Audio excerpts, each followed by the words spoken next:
Opa! Mestre! Doutor, Como é que tá, Natal? Prazer recebê-lo aqui no consultório. E aí, tudo bem, doutor? Tudo bem, graças a Deus, tudo bem. Matheus, passa a ficha do nosso querido Dr. Felipe Donato. Aquela pessoa que não pode procurar um profissional e ela precisa emagrecer. Um gordinho. Vamos considerar uma pessoa que pese, um homem primeiro, que pese 100 quilos. E ele gostaria de começar uma dieta, mas não sabe por onde. Como é que funciona, doutor? Acho que essas informações são importantes porque chamam mais a atenção da importância da dieta e a pessoa no futuro pode procurar um profissional. Mas é muito importante colocar.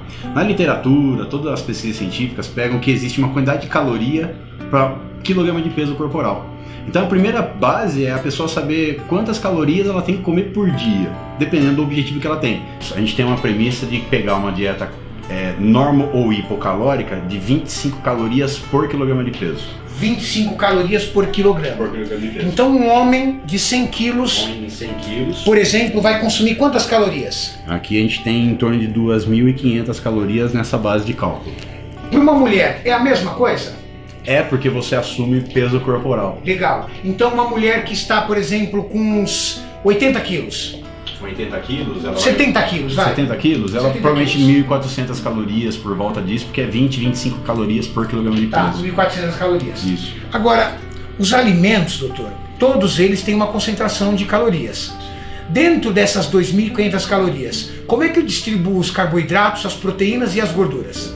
Então, tocando no assunto em relação ao emagrecimento. Emagrecimento, Isso é né? importante porque existe uma manipulação dos macronutrientes para o emagrecimento em conjunto com a dieta controlada em calorias. É a receita do bolo que você vai fazer. Legal. Então, tradicionalmente, a gente tem uma média de 40% carboidrato, 40% proteína e 20% lipídio. É uma dieta que ela oferece uma carga glicêmica baixa porque você tem o carboidrato e a proteína pareado. E aí você vai escolher a fonte de carboidrato que é mais adequada para você e a quantidade de proteína em conjunto com legumes, gorduras boas, você consegue impactar de forma positiva para absorver o carboidrato de forma mais lenta. Isso causa essa carga glicêmica mais lenta. Ou seja, se eu misturar um arroz branco com, que é o meu carboidrato, com um frango desfiado, que é a minha proteína, eu transformo esse arroz branco num carboidrato com menor índice glicêmico? Você, teoricamente, atrapalha as enzimas que vão quebrar esse arroz no intestino e cair na corrente sanguínea. Então o frango, teoricamente, atrapalha um pouco esse processo de velocidade de absorção. Como essa questão calórica é a premissa, então você já está comendo menos calorias que você precisa, então é uma dieta hipocalórica, só que você precisa pensar nessa constituição. Então, quando você faz essa mistura, o que acontece? Você regulariza o nível de insulina ao longo do dia para que ela não fique igual a uma montanha-russa.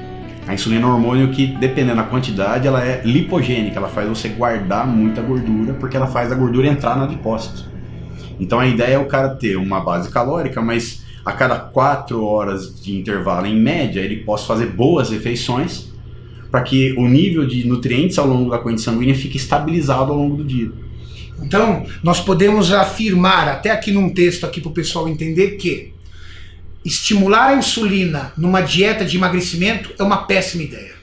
É porque você tem a insulina como um meio ambiente interno, fazendo com que você pegue toda a gordura circulante e jogue para dentro do tecido adiposo.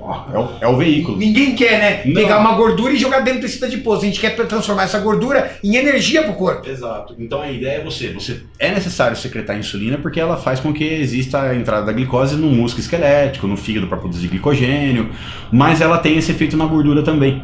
Então, você jogando com a velocidade de absorção, você consegue dar menos pico e ao longo do dia ela fica mais normalizada. Então, ela fica uma insulina estabilizada. É muito importante no emagrecimento a pessoa entender que o que importa para ela perder peso é ela queimar gordura 24 horas por dia. É o quanto ela queima no total. Por isso que todo dia é organizado para que ela mantenha essa regulação da insulina, para que ela consiga queimar o máximo de gordura no dia. Ou seja, 24 horas de gordura do seu organismo queimando gordura significa evitar o estímulo da insulina, distribuir os alimentos de forma correta, manter esse equilíbrio de carboidrato, proteína e gordura. Agora, eu não sei quantos alimentos tem de carboidrato, quantos alimentos tem de proteína, quantos alimentos tem de gordura. A internet pode me ajudar, doutor? Existe uma como se fosse um mapa da dieta que se chama pirâmide alimentar. E nessa pirâmide alimentar você tem grupos alimentares, né, os carboidratos, as frutas, os legumes, as proteínas, e a internet tem algumas informações, né, da quantidade de nutriente em cada alimento. Essa é a questão principal, né? Você tem que saber o total do peso do alimento pronto, mas o quanto tem do nutriente dentro dele. Eu preciso usar só batata doce no meu carboidrato? Só arroz? A felicidade é essa, não precisa ser só um tipo de alimento. Vamos dar um exemplo aqui para o pessoal entender.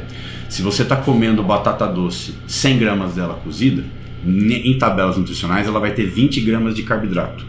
Se eu pegar, por exemplo, um exemplo daquela abóbora japonesa kabocha, aquela verde cascuda que ninguém conhece muito, ela é um legume teoricamente, mas ela possui carboidrato na constituição. Então 100 gramas dela pronto, você vai ter apenas 10 gramas de carboidrato. Então o mesmo peso, só que menos carboidrato. Eu posso comer 200 gramas dela. Para equivaler a 100 gramas de batata. Imagina a quantidade de fibra e o quanto aquilo vai matar minha fome. Imagina a saciedade estomacal. Imagina aquela sensação de fome que o cara sente o dia inteiro comendo coisa simples. Você come aquele alimento, ele cai no estômago, no intestino e você fica muito mais tranquilo. Primeiro ponto, balanço calórico. É positivo ou negativo? Como a gente está dando exemplo de emagrecimento, tem que ser negativo. Se a pessoa treina, ajuda mais ainda a ser negativo, porque o gasto calórico do exercício vai ajudar nisso. Segunda premissa, mistura dos macronutrientes. Quanto de carbo, quanto de proteína, quanto de lipídio. Terceira premissa, distribuição ao longo do dia. Que horas você treina, quanto tempo você vai comer antes, quanto tempo você vai comer depois, que horas você tem mais fome no dia. Então, essa é a distribuição que tem que ser feita para o cara ficar tranquilo ao longo do dia. O Dr. Donato, ele deu um exemplo para mim. Se você vai jogando as quantidades de carboidratos e proteínas ao longo do dia, o seu metabolismo acelera melhor, trabalha melhor. Isso já foi comprovado em estudos, não é, doutor? Sim. É que a ideia é que quando você não come, o corpo ele entra no stand-by, ele liga o nível vermelho e fala assim, o cara não está comendo, vamos baixar o fogo do metabolismo. De uma hora para outra você sente muita fome e você vai lá e joga um caminhão de comida. Esse exemplo que a gente conversou na reunião. Você está colocando uma quantidade calórica muito grande no metabolismo que está muito baixo. Então isso faz com que o corpo não tenha uma capacidade de metabolizar tudo de uma vez só. E quando ele não metaboliza, o que acontece? Pode reservar isso em algum lugar, né? Então, exatamente. Intensidade de pouso, excesso calórico. Então, essa conversa de base calórica, distribuição, a gente está dando essas informações para a pessoa realmente saber que isso é muito importante. Se ela conseguir fazer isso, por exemplo, num primeiro momento sozinha, ela vai ter algum resultado, mas ela tem que, no futuro próximo, procurar um nutricionista. Bom, agora vamos falar dos magrinhos. Aquela pessoa que é aquela luta danada para ganhar peso. O ectomorfo. Como é que um ectomorfo trabalha para a dieta? Como é que ele calcula as calorias que ele precisa trabalhar no dia? Na mesma ideia do Colégio Americano de Medicina, ele tem vários números, né, de cálculo de dieta, mas vamos pegar uma coisa simples. 50 calorias por quilograma de peso.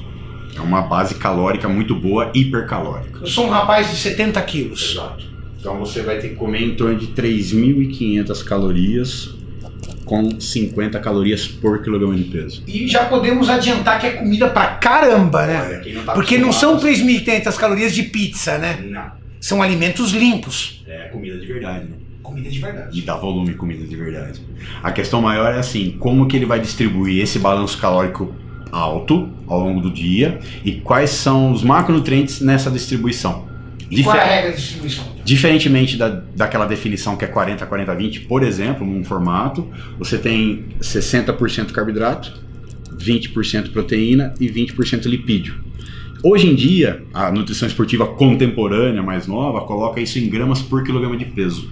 Então um atleta ele pode consumir de 5 a 8 gramas de carboidrato por quilograma de peso. Se eu pegar esse cara de 70 quilos por 5, ele tem que comer 350 gramas de carboidrato no dia. Não é 350 gramas de macarrão, você sabe disso. Bem longe disso. Se você pegar 300 gramas de arroz, você vai bater 90, 95, 100 gramas de carbo em 300 de arroz. Imagina 350 gramas. Então é muito volume. Por isso que os caras às vezes têm que bater no liquidificador, ou usar alguns hipercalóricos de fácil acesso, ou transformar uma dieta calórica de fácil absorção. Então liquidificado, vitaminas, abacate. Então a gente tem que, vamos dizer, facilitar a vida do cara para que ele consiga bater esse valor calórico.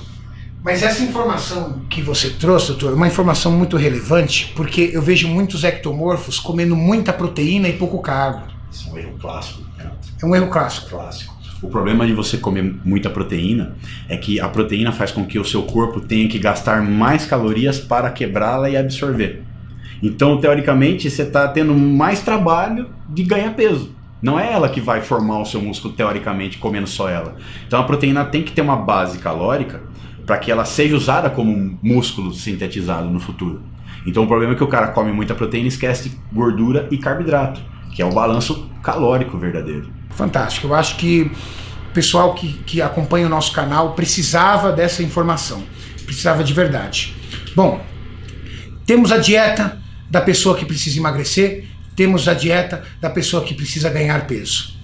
Uma coisa muito importante, nós já sabemos, doutor, é a procura do profissional. Agora, dentro dessa situação, é importante que, como mestre em educação física, que você passe também o recado pro pessoal de que o treino também é muito importante, né? É engraçado porque as pessoas ectomorfas, que não estão acostumadas com treinamento e querem ganhar peso, elas acham que apenas comendo o músculo vai aumentar. Fisiologicamente, quando você estuda um pouco mais, o músculo ele é um tecido que ele não gosta de aumentar conteúdo proteico. Ele não é reservatório de nada, ele é contrátil. Então, para você aumentar conteúdo do músculo, o que você tem que fazer? Você tem que abrir a porta dele. E qual que é a porta aberta? Treinamento de força. Então você lesiona, microlesão, ele tem que se virar para sintetizar novas proteínas e é onde você tem a maior captação de aminoácido que veio da proteína que você comeu. Só que sem estimular essa microlesão para que a porta de entrada fique aberta, não tem como aumentar o conteúdo proteico sem treinar. Você pode se matar de comer que não vai adiantar. Tem um limite, né? Tem um limite do músculo sem estimulá-lo. Então você vai tampar ali com glicogênio, ele vai ficar cheio e o excesso daquilo vai ter uma mudança de via metabólica para um tecido adiposo. Por isso que às vezes o rapaz fala assim, eu tô comendo pra caramba, mas eu só tô engordando, eu não tô ganhando massa muscular. Exato. Às vezes o problema não tá na dieta, às vezes o problema tá no treino. Tá no treino. Ele pode até ter um balanço calórico positivo, mas ele não tá acertando a qualidade do que ele tá comendo, do carbo, da proteína, do lipídio, e principalmente o treino tem que ser de boa qualidade. Né? Agora a pessoa que quer emagrecer, dá pra escapar do cardio? Só se fizer uma dieta muito justa. Muito regrada, sem quebrar. Tipo, eu até brinco no consultório que assim, você não gosta de cardio? Faça a dieta perfeita. E se ela tem pressa no resultado? Aí com certeza um gasto calórico do cardio, né, ou um HIIT, um aumento de intensidade, curta duração, por exemplo, para dar um gasto calórico maior, um EPOC, né, na dívida de oxigênio depois, e ela controla o balanço calórico, você agiliza o processo de emagrecimento. Gente, nós encerramos esse primeiro vídeo aqui. Doutor, obrigado. Eu acho que as informações que você trouxe, o pessoal, o Matheus, inteligentemente aí vai lançar aí pra gente no vídeo com uma forma bem interativa para o pessoal poder anotar, compreender e aprender, porque o nosso objetivo é trazer esse conteúdo. E valeu! Não é não? Vai treinar? Bora! Sempre!